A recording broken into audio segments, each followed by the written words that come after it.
I want to make people sick. We'll just get rid of all the whites in the United States.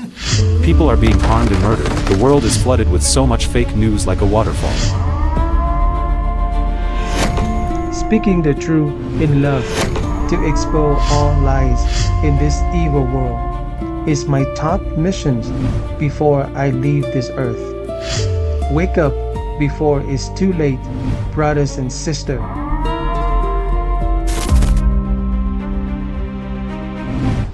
I want to make people sick. And what I do here is the virus is not necessarily the bug. The virus is what I put over the internet.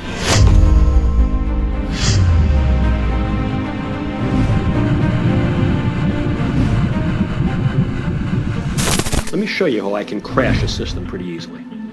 I affect key individuals here, here, and here. And then I take another community in the back of the room. I affect key individuals there. And then I take another community. I affect key individuals there. And what I tell you it's going to do is it's going to produce paranoia, anxiety, and sleeplessness. What I've just done is I've recruited every paranoid hypochondriac to think that they have whatever that is. I've used salient and sentinel cases, and I create essentially a legion of what's known as the worried well. They now flood emergency rooms. They flood their clinicians. The CDC responds back. Listen to Agent Smith from the Deep State describe the pandemic in horrific detail. This video is from 2017. Inside a secret government facility. This is what government agents talk about behind closed doors. They're worse than Dr. Evil. They're monsters. And what you're about to hear in this broadcast is going to terrify you in ways you've never been terrified before. Not only are they going to talk about rolling out the pandemic and using the psychosis against people, but they're going to be talking about assassinating people with nanotechnology, directed energy weapons. It's going to blow your mind. What types of kind of neuroweapons can we engage and develop? Well, I provide them for you. If we're looking at drugs, we're looking at what we call in-close pharmaceuticals. These are not weapons of mass destruction. These are weapons of mass disruption.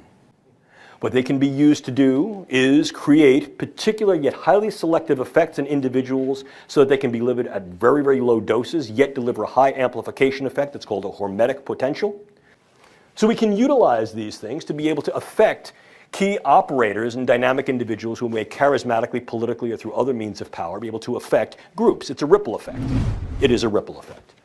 Moreover, I can create particular neuromicrobiologicals that may have a much longer duration of action, for example, modified Zika virus.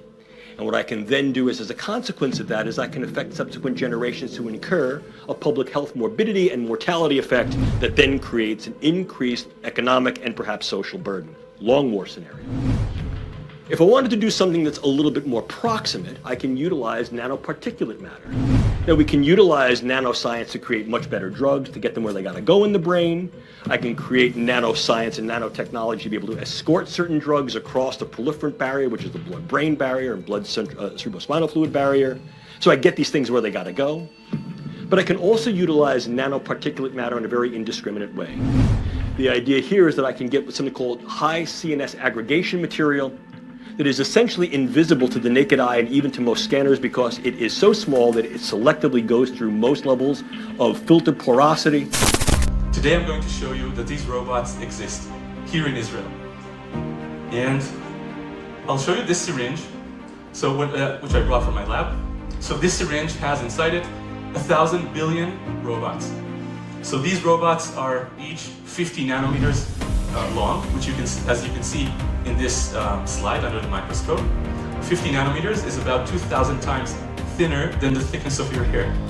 Well, how about I show you, because I just recently did another analysis on the COVID vials. So what you see here is a Pfizer BioNTech COVID-19 injection when it was first put on a slide. And in the background, you see all of these blinking lights and extreme activity. This is 100 times magnification, but this is exactly what I saw the first time 3 years ago when I looked at it with Dr. David Nixon. And so this turns out to be these quantum dots, nano and micro robots. And here you see that something is self-assembled that we call microchips, because we have done studies that these microchips are actually emitting what's called a MAC address phenomenon. And so this is sort of an initial view of the vial. Now, if we go to a larger... One second, Anna. What are the flash? Tell us what the flashing dots are in the background. So this is what's called nano and micro robots. They are communicating with each other via light signal, and they are collaborating to self-assemble these larger structures that are microchips. And so this is in the realm of self-assembling nanotechnology. Here you see a micro robot emitting blue light. Here's another one. And basically these little tiny robots are coordinating and are then growing larger structures and building them. Here you see different images of what is being self-assembled, which other colleagues around the world have also shown. And these are these complex structures that grow within the vials. And what is very important is that this background swarming is what I've seen in the human blood, and I will show you later images of that. This right here is from the university, the National Scientific and Technical Research Council, National University of Como in Argentina. Dr. Marcela Sangorin and biotechnologist Lorena Di Blasi, they did analysis of COVID-19 injection and found 54 undeclared chemical elements, including fluorescent graphene oxide.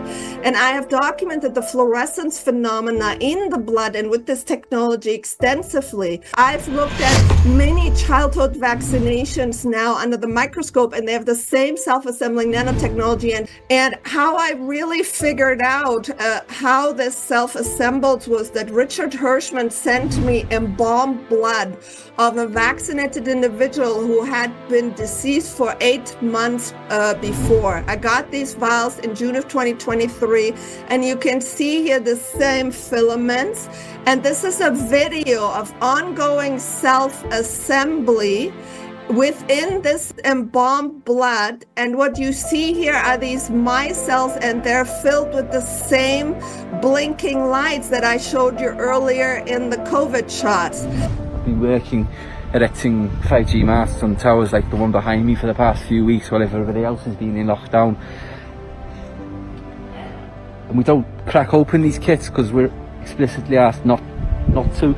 But our best, perhaps the best thing is for me to show you. It's best if I just show you, look.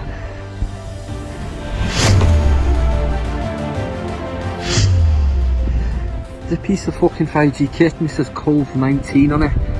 I don't really know of any products produced by any company that produces circuitry like this that has the brand name COVID-19, but that's what it says on the fucking circuit board.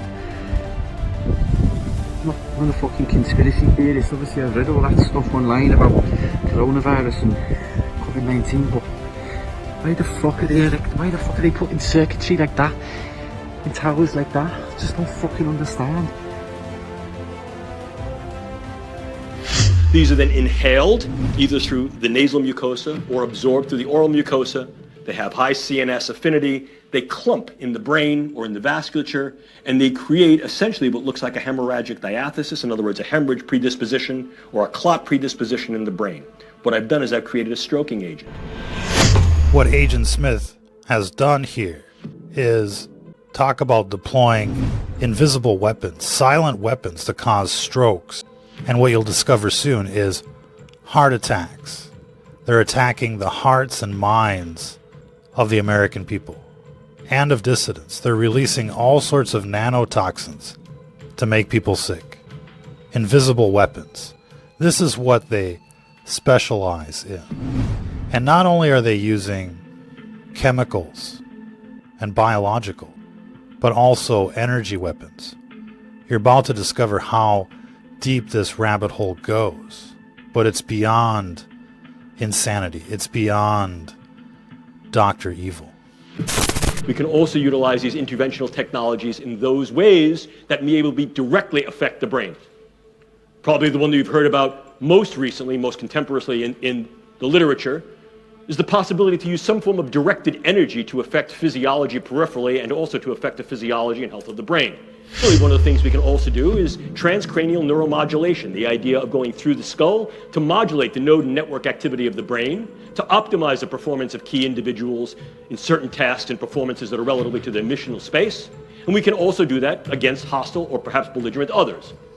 We can go further to implant certain brain-machine interfaces. These are many of the DARPA programs that you may hear of now. Probably the one that is most notorious, in a very good sense, is something called the N3 program, which is the non-invasive neurosurgical neuromodulation program.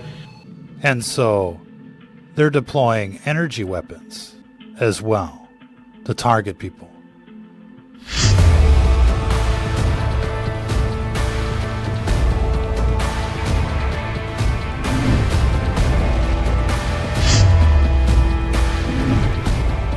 I said to Mr. Hirschman, this is different. This isn't normal, is it? And he said, absolutely not. The dead can't speak for themselves, so therefore I have to speak for them. We're connecting dots here. You know, there's no way that that type of obstruction would not cause stroke, heart failure. My sister died. She was 58, and she died suddenly on Friday of a heart attack. They will do with you what they feel like doing to you. It's the new bullet, it's the new missile, it's the new form of warfare.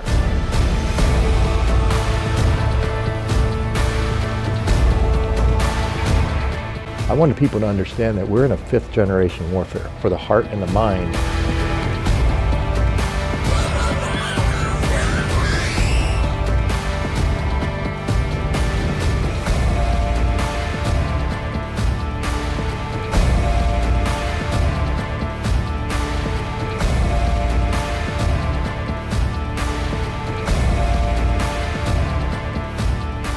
This is the greatest orchestrated die-off in the history of the world.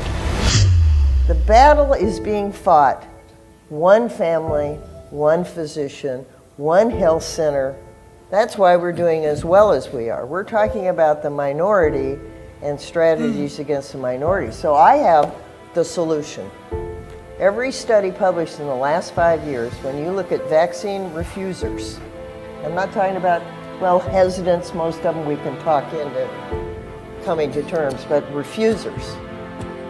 We'll just get rid of all the whites in the United States because Houston is the most diverse city in the entire United States. There are 7 Asian languages spoken in that city. I've been a minority for more than 20 years in the city of Houston.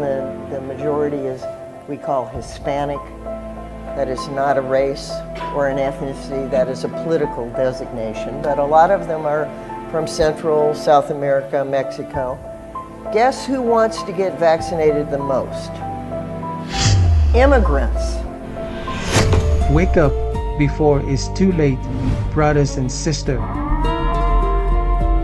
Talk about what we do as humans in the face of disasters we encounter and perhaps the disasters that we initiate. And perhaps the disasters that we initiate.